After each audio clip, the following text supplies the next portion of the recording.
Ladies and gentlemen. Okay, gonna get into this right away, okay? So, you want to start a home studio, right?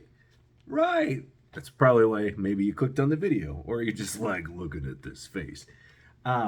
Anyway, let's get started. So, my recommendations for you, if you want a good home studio that's very portable.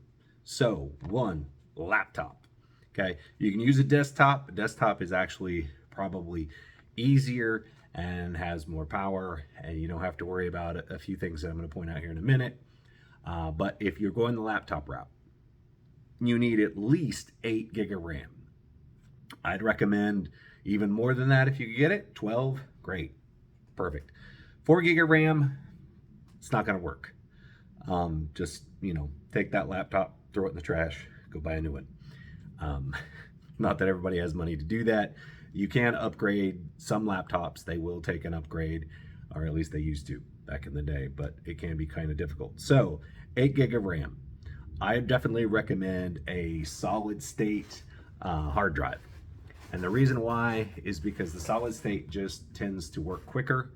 I'm not going to get into technical stuff about it, but it just works quicker. I recommend at least like a 250 solid state drive. You can use a portable hard drive if you want to, and I recommend a portable hard drive for all your additional files that we'll kind of talk about here in a little bit. Okay. Another thing that you definitely need to do is make sure that once you start using this laptop, that you don't bog it down with a ton of other items. You definitely want, if at all possible, you want this laptop to be your music recording laptop. Sure, you can run Word documents or something like that, but if you start wanting to do, say, Adobe Illustrator and all kinds of other files, it's just going to bog it down. So I definitely recommend that you get a laptop that you can use for recording and you don't bog it down. Another thing a lot of people don't know is the more stuff that you put on your desktop, like the actual desktop, you're saving files to your desktop, don't do that. That uses up more. It makes your computer work harder to find what it's looking for. If you have files, put them in where your documents folder. Make a recording documents folder. Make a band song folder or whatever.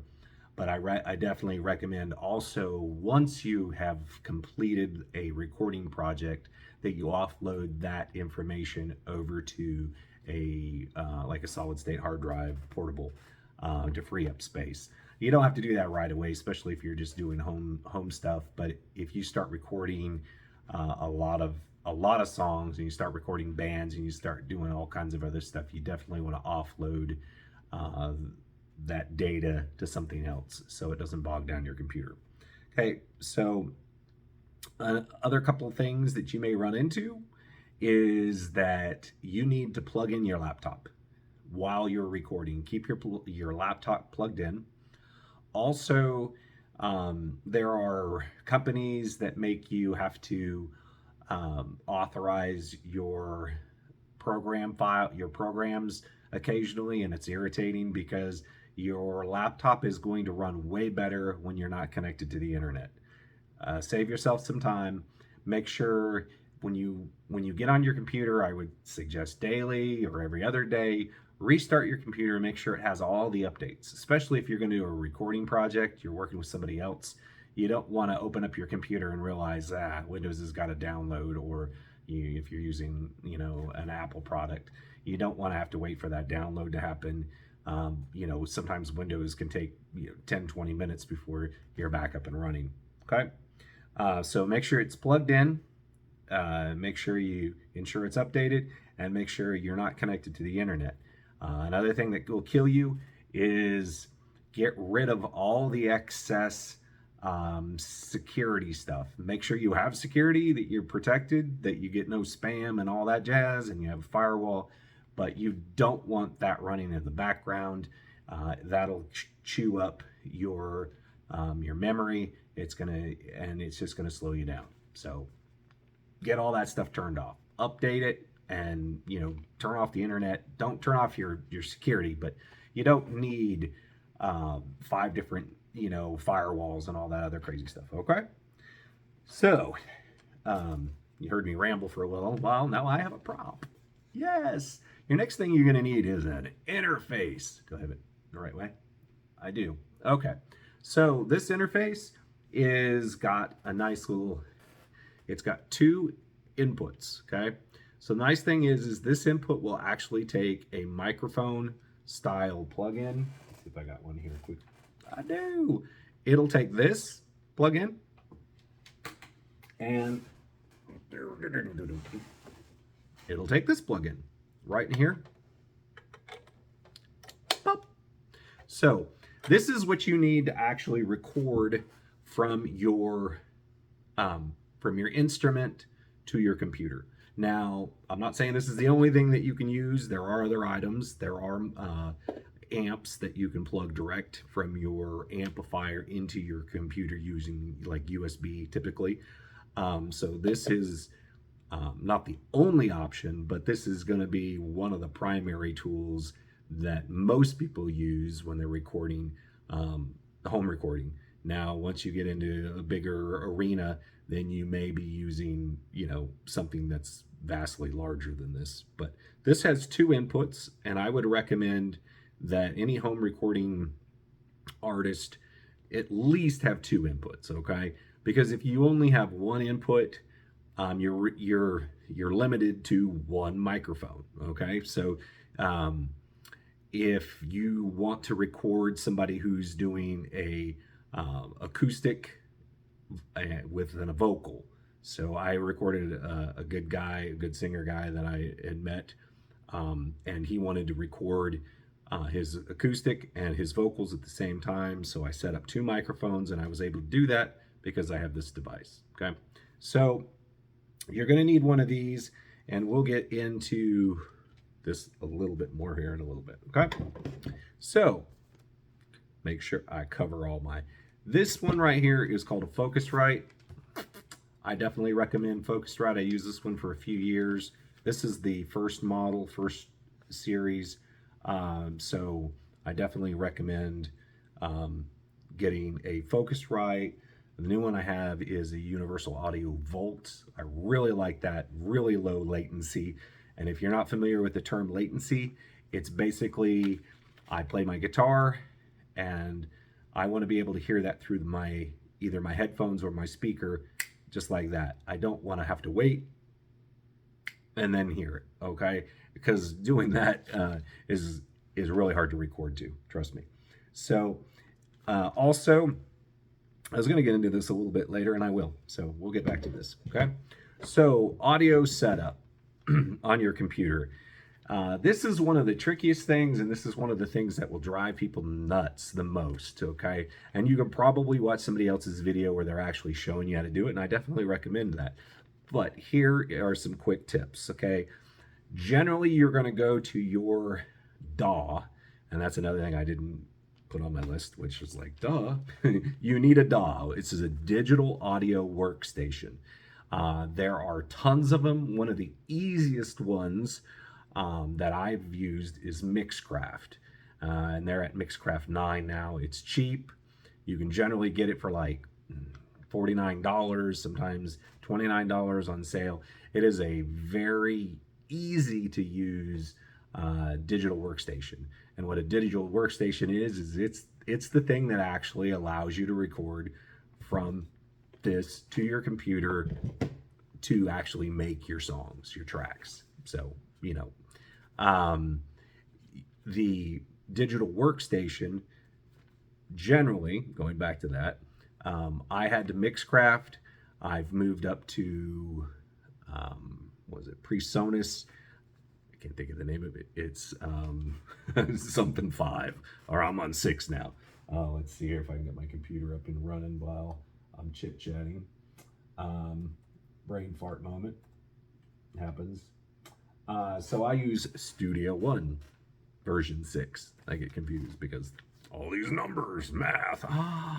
All right, so Generally speaking, you're going to go to your preferences when you're setting up your audio, okay?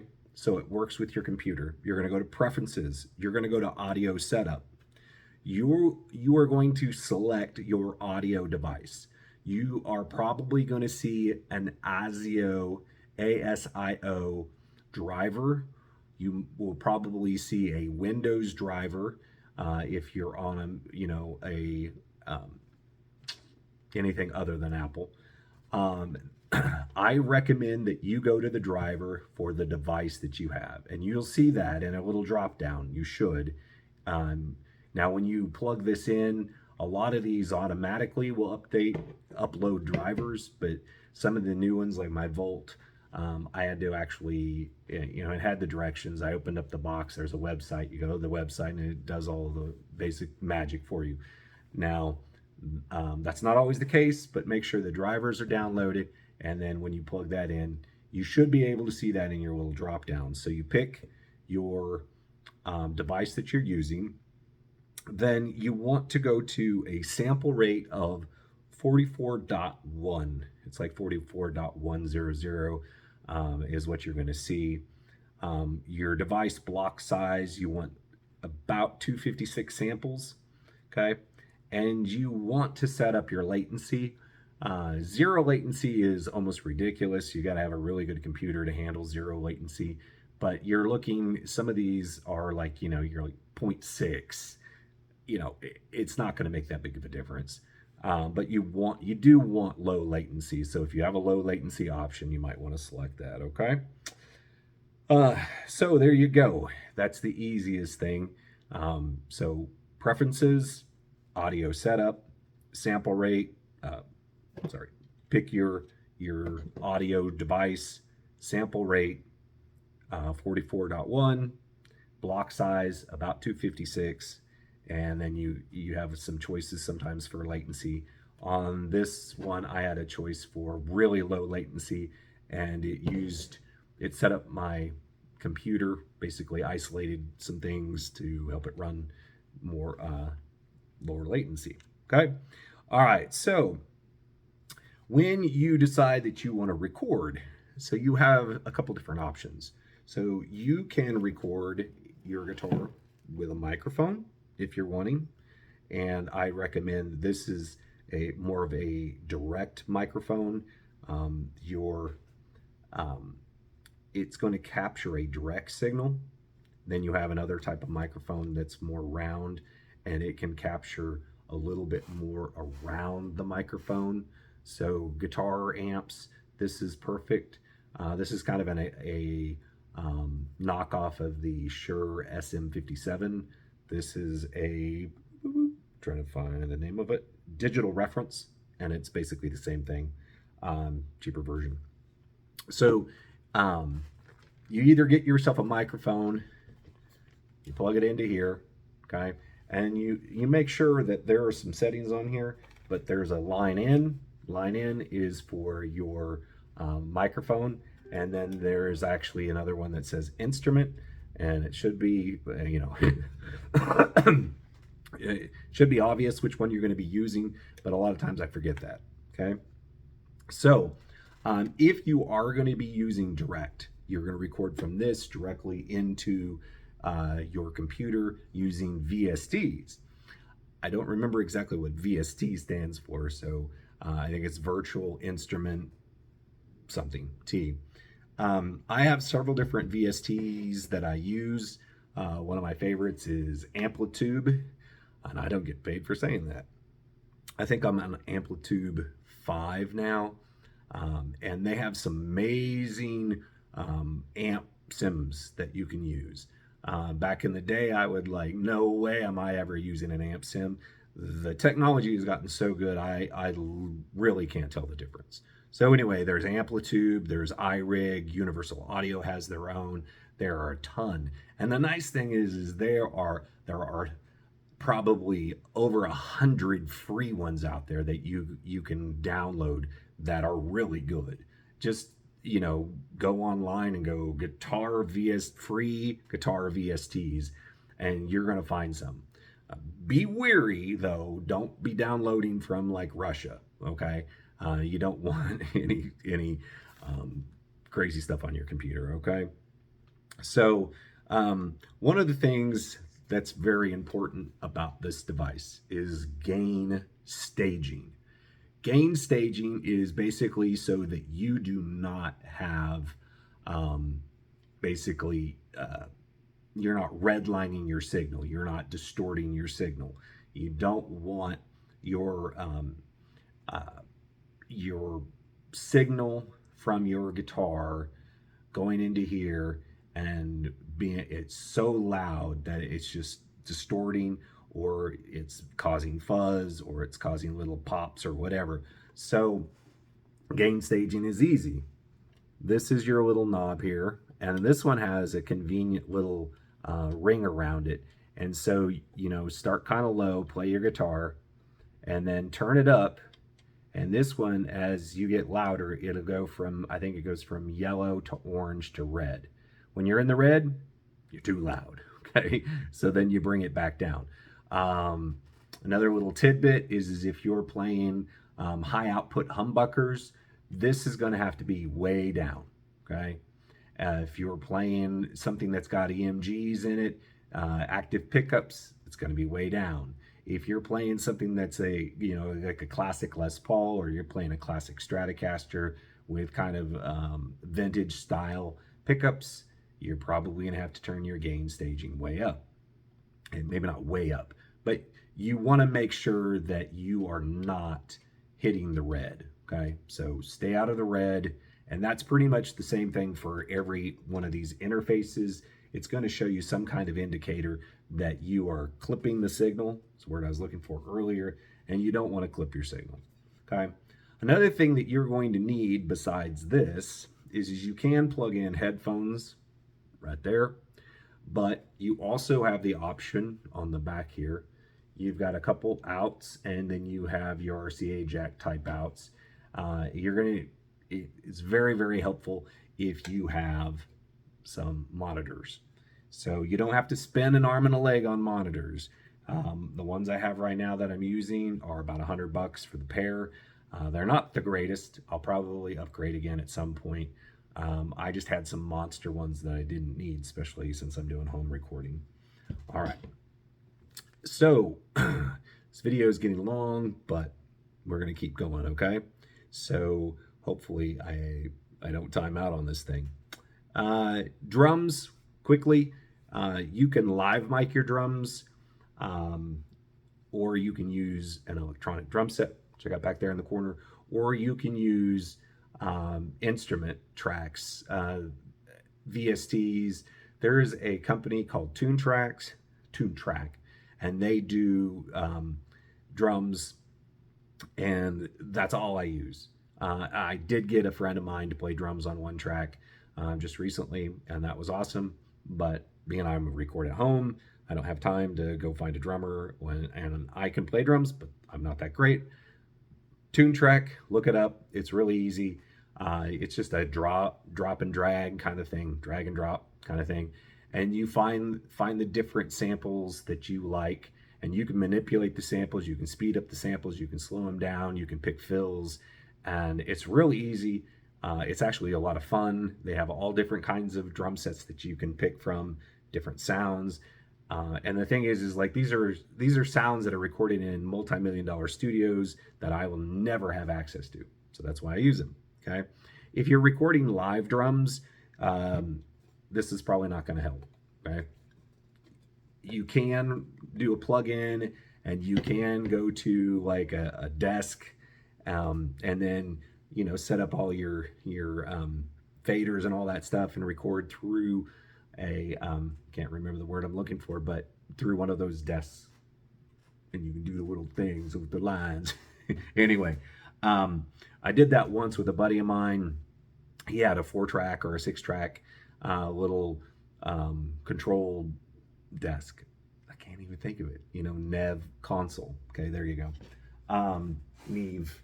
So anyway, you can do that, but if you really want to record live drums, if you're not looking for like an old school authentic kind of thing where you're using two mics, then you're probably going to want to buy a bigger type of device so you can record all that yourself. And you can you would have to get yourself like a drum room, and you gotta insulate and isolate and all kinds of other craziness. But anyway, here we go. Next, so vocals. So you have several different microphones. This is the one I use a lot. This is I was like, what is this? It's a condenser microphone, and this condenser microphone actually requires phantom power. So right here on the device, there's a little button, 48 volt. Boop. You push it in, and it gives you power to the microphone. Condenser microphones, as far as I know, are the only microphones that need extra power. Okay. I showed you this one. It's a directional microphone. You're recording, your amp. Whoa! So this is really good for, like I said, recording an amp. I also have this one, which a lot of times you'll just see kind of hung over an amp, or they might have a kind of a special stand where they put it in front of the amp. Okay. So those are a few things. Also, you're going to watch 1,000 videos and they're going to tell you need all this sound dampening and you need a perfect vocal room and you need all that. Well, I've done most of my recording with this, okay? And this little doohickey cost me about $79. Here's this little spit shield. The microphone goes right in there. See if I can put it in there without it falling. Make sure your spit shield's covering your microphone. And there you go. You got your little setup.